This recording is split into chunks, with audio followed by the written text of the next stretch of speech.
প্রিয় ভিউয়ার্স, আশা করি আপনারা সকলে খুব ভালো আছেন। এখন আগস্ট মাস, আর আজ হচ্ছে আগস্ট মাসের ১২ তারিখ। এই আগস্ট থেকে সেপ্টেম্বর মাস, এই সময়টা এমন একটি সময়, এই সময়টা হচ্ছে আপনার আগাম শীতকালীন সবজি চাষের সবচেয়ে বেশি উপযুক্ত একটা সময়। কেন? এই সময় আপনারা যেই সবজি চাষ করুন না কেন, শীতকালীন কেন্দ্রিক যে সমস্ত সবজিগুলো রয়েছে, এই সবজিগুলো এই আগস্ট এবং সেপ্টেম্বর মাসে শীতকালীন কেন্দ্রিক যে সবজিগুলো, এগুলো বাজারজাত করলে কিন্তু স্বাভাবিক বাজারের থেকে সব সময় সর্বোচ্চ ঊর্ধ্বমূল্য পাওয়া যায়। কেমন? এই যে শীতকালীন সবজিগুলো প্রথম বাজার যদি ধরানো যায়, তাহলে কিন্তু অন্যান্য সময়ের চেয়ে আগাম সবজির যে দাম, সেটি কিন্তু এই বাজারে পাওয়া যায়। আচ্ছা, এবার বিষয় হচ্ছে আগাম সবজি চাষ করার ক্ষেত্রে কিছু উপকারিতাও রয়েছে, কিছু অপকারিতাও রয়েছে। অপকারিতা বলতে আপনার বেশ কিছু লাভও রয়েছে, বেশ কিছু লসেরও রিস্কের পরিমাণ রয়েছে। কেমন? কারণ হচ্ছে এই সবজিটা আপনি যদি একটু আগাম চাষ করেন, সেক্ষেত্রে কিন্তু একটু যত্নাতি বেশি দিতে হবে। আগাম চাষ করলে একটু রক্ষণাবেক্ষণা খেয়াল, কীটনাশক ওষুধগুলো একটু বেশি প্রয়োগ করতে হবে। এবং উপকারের কথা হচ্ছে, এগুলো যদি পরিশ্রম করে ফলানো যায়, তাহলে কিন্তু আপনার আগাম বাজারে সবচেয়ে উচ্চ মূল্যে কিন্তু পাওয়া যাবে।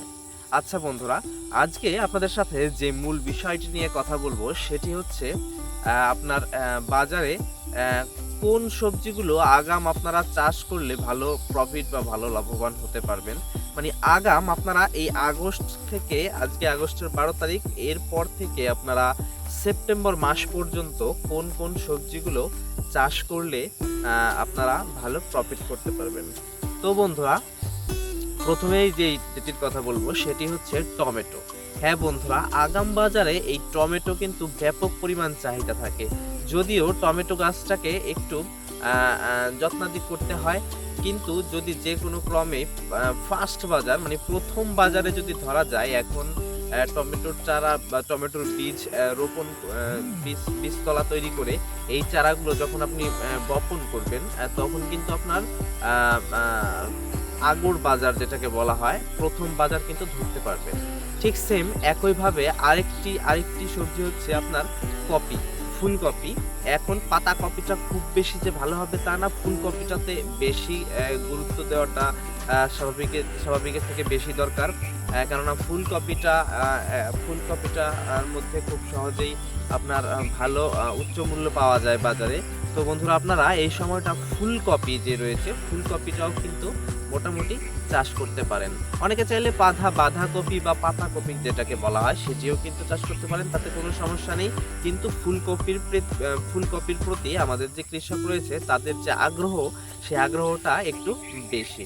আচ্ছা বন্ধুরা, এরপরে আরেকটি সবজির কথা বলবো। সেই সবজিটি হচ্ছে আপনারা শসা, উচ্ছে, করলা যাই বলুন না কেন, এগুলোও চাষ করতে পারেন। কিন্তু এগুলোর থেকে শীতকালীন যে সবজিগুলো, এগুলো কিন্তু বেশি চাষ করতে পারেন। তো শসার ক্ষেত্রে, শসাটা স্বাভাবিক আমাদের দেশে ১২ মাসই হয়। শসার দামটা ১২ মাসই একই মূল্য থাকে। কিন্তু শসার এই সময়ের একটা ভ্যারাইটি রয়েছে। শসার বেশ কয়েকটি কোম্পানির বেশ কয়েকটি ভালো ভ্যারাইটি রয়েছে। এই শসাটিও চাষ করতে পারেন। এবং উচ্ছে এবং শসা, এগুলো কিন্তু বর্তমানে ১২ মাসই আমাদের দেশে চলে। আরেকটি জনপ্রিয় সবজি হচ্ছে লাউ। হ্যাঁ বন্ধুরা, আগর বাজারে বা আগম বাজারে আপনারা যদি এখন লাউয়ের চারা বপন করে আপনারা যদি লাউকে বাজারে আনতে পারেন, তাহলে কিন্তু লাউ দিয়েও কিন্তু ব্যাপক একটি আপনার উচ্চ মূল্য পাওয়া যেতে পারে। এরপর কি রয়েছে? এরপর রয়েছে আপনার শাক পাতার কথা বলি। শাক পাতার কথা যদি বলা হয়, তাহলে এখন যদি আপনারা পালং শাক এবং যে মূলো শাক রয়েছে, পালং শাক, মূলো শাক এবং হচ্ছে আপনার লাল শাকটাও চলবে, কিন্তু লাল শাকের থেকে আপনার পালং এবং মূলো, এই দুটো কিন্তু ওর থেকে ডবল বলতে পারেন। এখন আপনার বর্ষা একটা ভাব আছে, বৃষ্টি টুকটাক ভালোই বৃষ্টি হয় এই এই আপনার এই আগস্ট এবং সেপ্টেম্বর মাসের প্রায় অর্ধাবধি পর্যন্ত বেশ বৃষ্টি হয়। এই সময়টা কি আপনি পালং শাকটাকে একটু ভালো যত্ন বা একটু বেট করে করতে হবে। কেন? কারণ হচ্ছে বৃষ্টি যদি একটানা ২-৩ দিন থাকে সেক্ষেত্রে কিন্তু পালং শাকের মধ্যে যদি জল জমে থাকে সেক্ষেত্রে কিন্তু আপনার পালং শাক আপনার অনেক সময় পচে যায় বা আপনার নষ্ট হয়ে যায়। পালং শাকই বলুন, ডাঁটা শাকই বলুন বা লাল শাকই বলুন, হ্যাঁ? আর মূলো শাকের কথাই বলুন। কারণ এই পালং শাক এবং মূলো শাকের পাতাগুলো খুব লফলফা এবং খুব নরম প্রকৃতির হয়ে থাকার কারণে আপনার খুব সহজেই এটিকে ছত্রাকে আক্রমণ করতে পারে। সেজন্য আপনারা কি করবেন, ওই পালং শাক এবং মূলো শাক যদি আগস্ট চাষ করেন তাহলে কিন্তু আপনারা একটা বেড করে নেবেন। বেড করে যদি চাষ করেন তাহলে কিন্তু মোটামুটি পচন বা জল জমার এই ভয়টা থাকবে না এবং যে শাক পাতাগুলো সেগুলো খুব পরিষ্কার পরিচ্ছন্ন এবং ফ্রেশ কোয়ালিটির থাকবে।